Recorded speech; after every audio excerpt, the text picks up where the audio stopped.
आता आम्ही सादर करीत आहोत पत्र 12. अंतरंगातील खरा श्रीरंग गवसला. प्रिय गोडोली, अनेक उत्तम आशीर्वाद. खरा तो एकची धर्म, जगाला प्रेम अर्पावे. खरंच साने गुरुजींनी जीवन आनंदी करण्याचे रहस्य सांगून टाकले. प्रेम, माया, ममता, वात्सल्य, करुणा, त्याग या तत्वावरच तर विश्वासाचा डोलारा उभा आहे. भारत देश हा जगाचा आत्मा असं म्हटल्यास अतिशयोक्ती ठरणार नाही.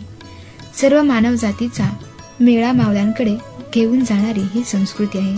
विश्वाची माझे घर मानणारी ही संस्कृती आहे. तमसो मा ज्योतिर्गमय चा प्रवास घडवणारी ही संस्कृती आहे. सत्यम शिवम सुंदरमचा संदेश देणारी ही संस्कृती आहे. भारतीय संस्कृतीने अनेक सण दिले, उत्सव सांगितले. प्रांताप्रांताने, राज्याने आगळीवेगळी परंपरा जपली. सांस्कृतिक वेगवेगळेपण जोपासले. अनेक धर्माचे, अनेक जातीचे, वेगवेगळ्या वेशभूषेचे लोक इथे वावरतात.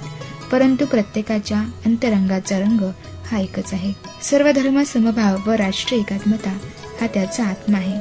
माणुसकीचा, निरपेक्ष प्रेमाचा अखंड सागर त्यांच्या तन मनात सामावलेला आहे. आपल्या या भारतीय संस्कृतीचे महात्म्य सांगावं तितकंच थोडं आहे.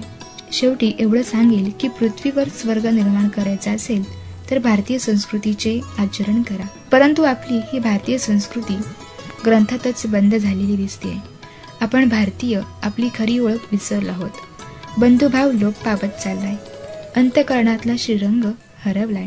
जाती धर्माच्या भिंती उंचावल्यात.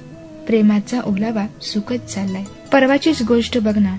अगं, आपल्या कॉलनीत राहणारा इस्माईल बाळकृष्णाची भूमिका करायची म्हणून हट्ट धरून बसला. कॉलनीचे स्नेहसंमेलन होतं. अनेक चिमुकल्यांनी उत्साहाने भाग घेतला होता.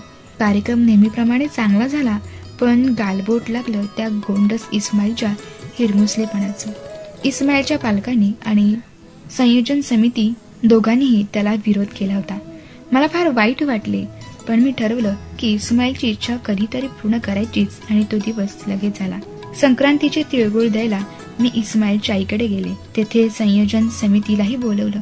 माझ्या मनातल्या भावना प्रकट केल्या आणि सर्वांनी उशिरा का होईना पण मान्य केल्या. आणि संध्याकाळी बाळकृष्णाच्या वेशभूषेतील इस्माईल तिळगुळाचा स्नेह संदेश घेऊन कॉलनीतील घराघरात पोहोचला. एका हातात बासरी आणि दुसऱ्या हातात तिळगुळ घेऊन आनंद वेचत तो बागडत होता. अंतरंगातील खरा श्रीरंग गवसला. तुझीच सवाई. श्रोते हो, आत्ताच आपण ऐकलत सुप्रसिद्ध लेखिका डॉक्टर सौ सुधा कांकरिया यांनी लिहिलेल्या प्रिय गोडोलीस या पत्रमालिकेतील हे पत्र 12.